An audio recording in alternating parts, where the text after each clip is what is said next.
The Summer Kings fall to the Bulls 107-99, but at least this one was much easier to watch because the Kings could actually score on offense, and a lot of that led by the bounce back game from Jordan Ford. The defense was definitely not as good in this one. Nemias Queta was out, so that's a big part of the defense not being as good. Plus, the Bulls shot the lights out. But the overall result's not that important, especially once you lose that first game in Summer League, then you probably aren't gonna actually make a run at the Summer League championship. So once you lose the first game, especially that early, then it's kind of like the overall result doesn't matter anymore. Of course, when I'm watching, I want to see the Kings win, but it's definitely more about individual performances. So let's get into those. And I will start with Jordan Ford, who, like I said, had a big bounce back game, which was important because he had a great start to Summer League, three straight really good games, and then had an off game where he just couldn't get his shot to fall. Playmaking wasn't totally there, maybe affected a little bit by his shooting, and overall, the Kings offense really struggled against the Clippers without him getting things going. And in this one, the Kings offense was much better. And a large part of that was due to Jordan Ford being extremely good in every facet of running the offense. I really love the pace that Ford plays with. He definitely makes a concerted effort to push the ball up the floor quickly, even after made baskets by the Bulls. He's not afraid to take shots coming around screens. And if the other team's going to go under, he will punish them. So I like that about him. And he really is making a run at getting a contract with the Kings. I hope he at least gets a training camp invite because he is so steady running the offense. And I think he does a good job of getting the big guys involved, both on the perimeter and kind of using them on the perimeter, using that dribble handoff game, or just using their screens, and then also getting it to them inside. Because I think that's something that the rest of the team struggles with is passing into the interior on this summer league team. But yeah, I just really hope that he gets a shot with the Kings on maybe a two-way, and that could be opened up now with Queta being injured. He's out for the rest of summer league, which is really unfortunate. That's really disappointing because I've said it before. I think he had the most to lose out of anyone and the most to gain out of anyone here. And so for him to have his summer league cut short is really rough, especially with it being a right foot injury. Foot injuries are not something that you want a big guy, a 7 footer, to be dealing with. That's really not a good thing for a guy like him, and could definitely affect his chances at getting a contract. So that's really, really rough for him. And you could tell how much the Kings missed him defensively because they just don't really have any other center that affects shots the way he does on the interior. They started Jake Stevens, who didn't really show much, was not a shot blocker. No single trait for him stood out. He didn't stand out in any way. He made like one good pass that I liked at the very start of the game, and that was about it. But you could tell that the Kings had to help a lot more on the interior, which allowed the Bulls to get more wide open 3-point shots without Queta to rely on to just protect the rim. One thing I really liked seeing, though, at the beginning of the game especially, the Kings' passing was really good, and I think especially the big guys, like I mentioned that Jake Stevens pass, and then Comanche and Daum came in, and they both continued that interior passing from the post that I think was extremely successful. Two cutters, getting it to Keon Ellis and Colby Jones and Jordan Ford as cutters. I think that big guys that can pass is a must for the Kings front office. I think that it's very clear they have a type that you need to be able to pass as a big guy because I think we've seen good passing from everyone. Like I said, Stevens, Comanche, Dom, I even think at times Slauson has been good in the passing department, although not really this game as much. He had a couple rough moments. But obviously, with the way the Kings run their offense, they're running a lot through their center, so they have to be good passers. Speaking of good passing, though, Colby Jones had a great passing game.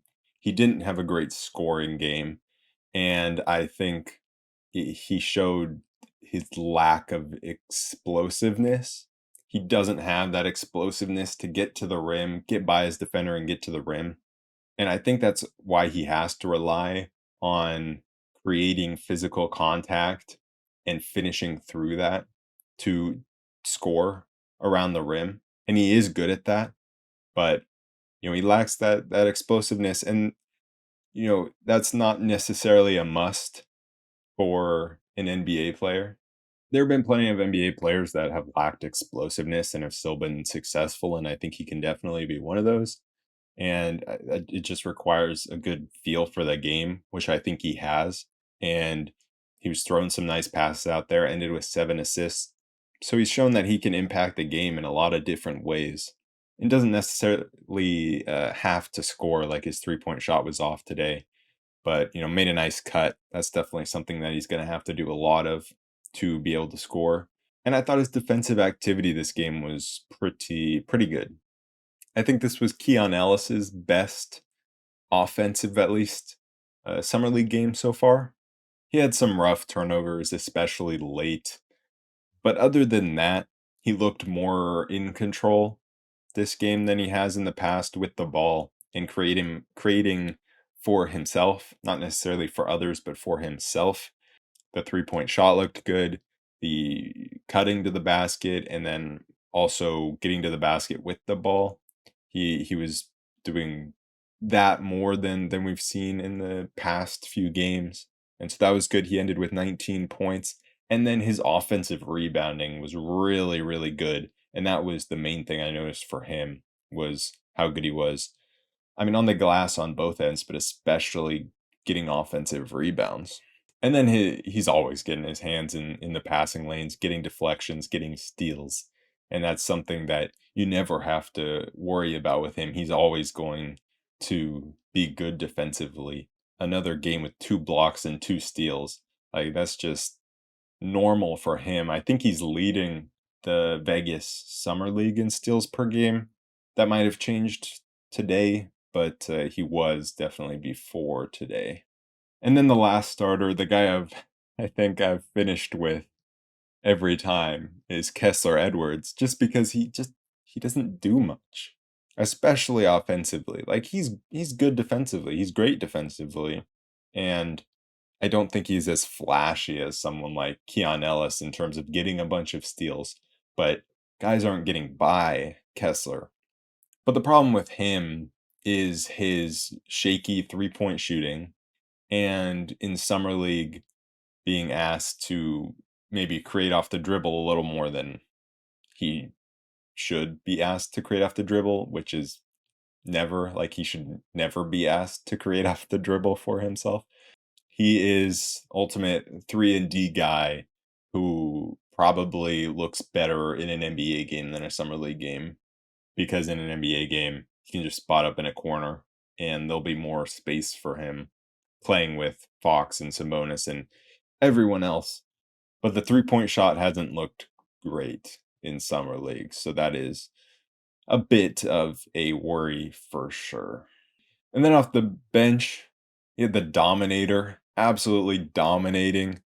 I think he went to South Dakota, and I can just totally picture myself going in, a December UC Davis basketball game against South Dakota and watching this unathletic, tall guy just knock down shot after shot after shot. That seems like I could totally picture that. And I totally get why he scored like 3,000 plus points in college. He just shoots the ball and looks pretty smooth offensively.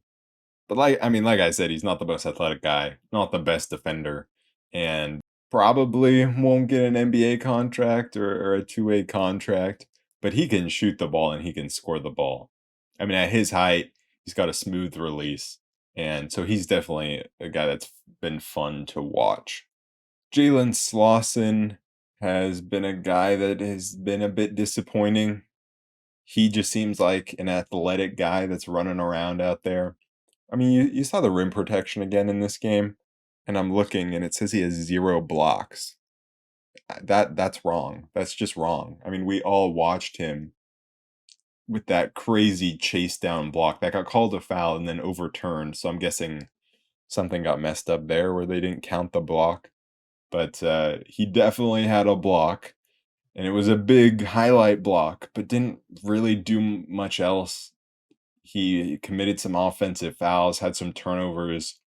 Just he doesn't look very good at anything other than being athletic. And then the last guy I'll touch on is Boom.